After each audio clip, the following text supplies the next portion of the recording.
Where do you put the property so it protects the rest of your assets? We're going to talk about a wealth organization chart, which means your trust is at the top. Because isn't your goal, or I guess I should actually ask it this way, is your goal to hold wealth for generations to come? Right? So for some people, especially if you have children, I have a little 3.5-year-old son, my goal is to create an investment plan and a strategy that's held in trust for generations and generations to come. So my goal is not to build this wealth and send it through government probate, right? Is that the right answer? Yes? Okay. So we're going to be building an organization chart for you. So if the trust is at the top, what entity should hold this mammoth structure called your wealth? See, I think there's a big myth. Like when you think about being a millionaire, how many of you want to be a millionaire here? Because we are all about it. John's about it, I'm about it. We know how to do it. We've done it multiple times. So to do that, isn't it interesting that a lot of people think that it's going to come to one personal bank account? Do you know what the government's going to do if it comes to one personal bank account? Half of it's going to be handed over to them on a silver platter. Right? So it's not coming like that. It's going to come through various asset entity protection structures. So we're going to talk about how do you do that in a very, very strategic way. Okay, how do you protect the money as it keeps rolling? Because how many of you know, and you've already been a part of it, when it starts coming, it comes so fast, it's like managing the foundation? Don't you love that? Isn't that fun? It's going to come so fast. So I want you to answer this question. As you think about building, leading, and protecting your real estate business, is it an investment or a business to you? Is real estate an investment or a business, or is it both? And there'll be all answers in this room. So there's no right or wrong. To me, it's an investment on one side because I'm a passive investor in larger units, a lot of the stuff that John's talking about.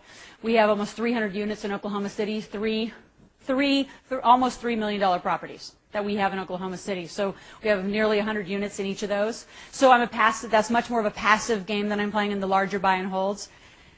And I'm running a business called Get Real.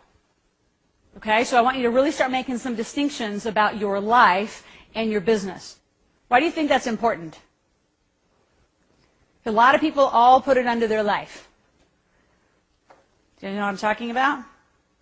What's the danger if you don't start separating it?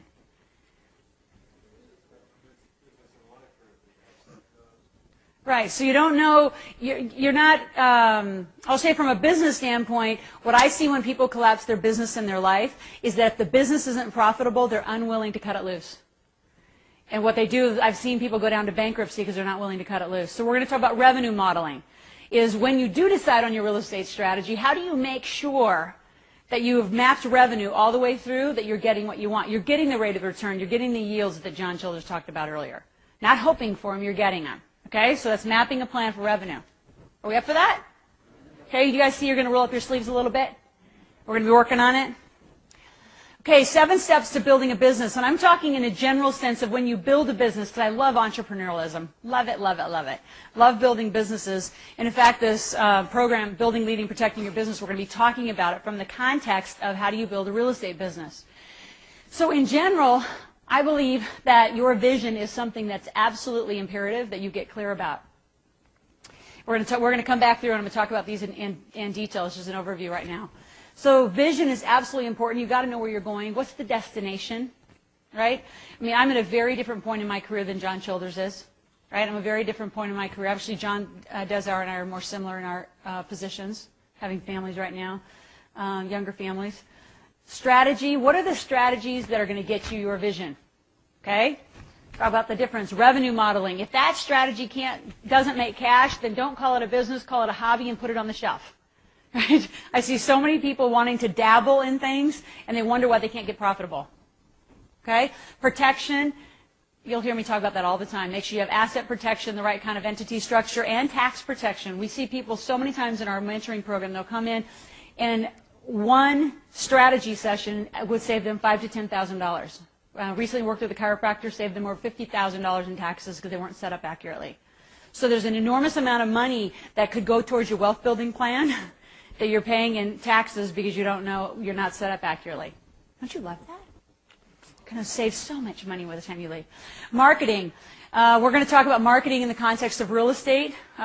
We've already started talking about it. How do you get buyers? We're also going to talk about how do you get investors, and we're going to talk about how do you acquire properties. So all three all require marketing and all require sales. Okay, and the last one's leadership. And leadership's not last because it's last in order. Leadership is absolutely critical in all steps and all phases of this, right? Because it's your job to lead your vision. If you're not the one that's leading out loud and really telling everyone your elevator speech about your vision, who's going to do it? So what I find is you care more about your business than anybody else. You care more about your money than anyone else. Would that be true? Yes. Yep. No one else cares. I always say to moms, I said, nobody cares about your money, just like no one cares about your children as much as you do. That's probably true for you too, right? No one cares about it as much as you. And it's so interesting watching people behaviorally abdicate their money and just pass it off to financial planners, pass it off to different people without leading the rate of returns that they expect.